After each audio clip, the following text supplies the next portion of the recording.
আজকে রান্না করব খিচুড়ি, সবজি খিচুড়ি মুগরি মাংস দিয়ে। এই হলো ডাউল চাল আর এই হচ্ছে মুগরির মাংস। এই হচ্ছে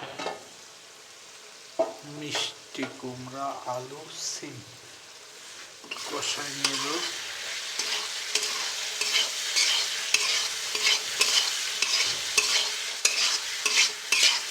সিদ্ধ হয়ে গেছে, এখন এর সাথে চাল দিয়ে ভেজে নিব।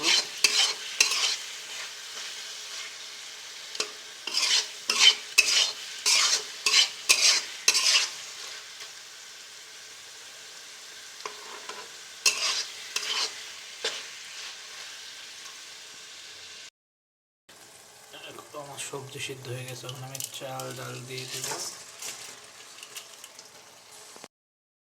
এখন চাল ডাল দিয়ে সবজি ভেজে নেব।